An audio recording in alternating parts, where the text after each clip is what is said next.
UGTRB Maxல Unit 8 Mechanics topicல Staticsல Forces on a Rigid Body topic பார்க்குறோம். ஒரு rigid body என்ன சொன்னேன், collection of particles இல்லையா, அந்த collection of particles மேலே எனக்கு force உண்டானுச்சு அப்படின்னா அதில் என்னென்னலாம் எனக்கு நடக்குங்கிறதா நமக்கு இது ஒரு problem. The magnitude of a resultant of two given forces P, Q is R. If Q is doubled, then R is doubled. If Q is reversed, then R is doubled. Find P is to Q is to Rங்கிற ரேஷியோவை நம்ம find பண்ணோம். இது போன தடவை யூஜிடிஆர்பியில் கேட்ட question இது. So solution பாருங்க. So இதுதான் resultant force of two vectors. பிக்கும் கியூக்குமான ரெண்டு ஃபோர்ஸஸ்க்கான ரிசல்டன்ட் ஃபோர்ஸ் இதுதான்.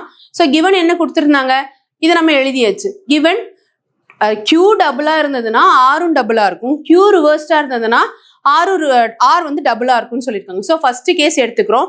ஃபர்ஸ்ட் கேஸை இந்த இதில் வந்து Qக்கு பதிலாக 2Qவும் ஆருக்கு பதிலாக 2Rம் நம்ம போட்டு சால்வ் பண்ணோம்னா நமக்கு இப்படி ஒரு ஈக்குவேஷன் கிடைக்கும். அதே போல் அதே ஃபர்ஸ்ட் ஈக்குவேஷனில் Qக்கு பதிலாக -Qவும் ஆருக்கு பதிலாக 2Rம் நம்ம போட்டோம்னா இது போல் எனக்கு ஒரு ஈக்குவேஷன் கிடைக்கும்.